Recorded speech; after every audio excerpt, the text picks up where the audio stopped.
And who is God?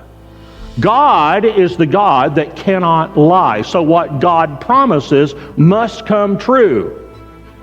God's not going to go back on His promise. Verse 17 of James chapter 1 says that God does not change like shifting shadows. God never deviates from His will. He never takes off His promise.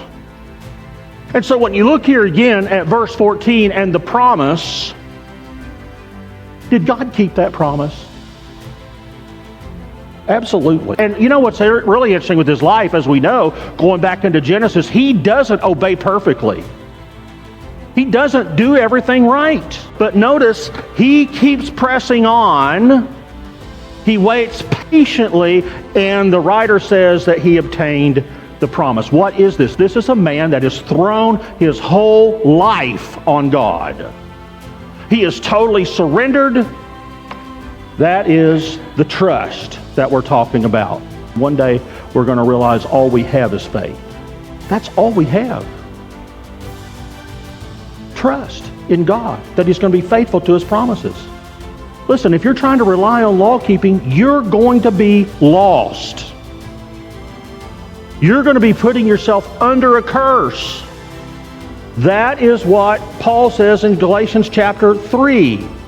And the reason is, as he says, the righteous live by faith. And he says later in Galatians 3:21 that law keeping does not bring life. Because if it were, righteousness would be based on the law. So all you've got is faith. That's all you need. You may think that you're getting to the end of your rope, but He always, always, always comes through. Look back at your life. Has He not always come through?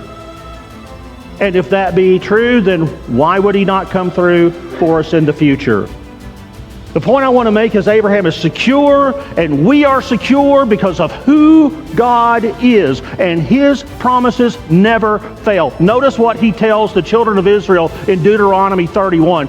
The Lord is the one who will go before you. He will not leave you. He will not abandon you. Don't be afraid. Don't be discouraged.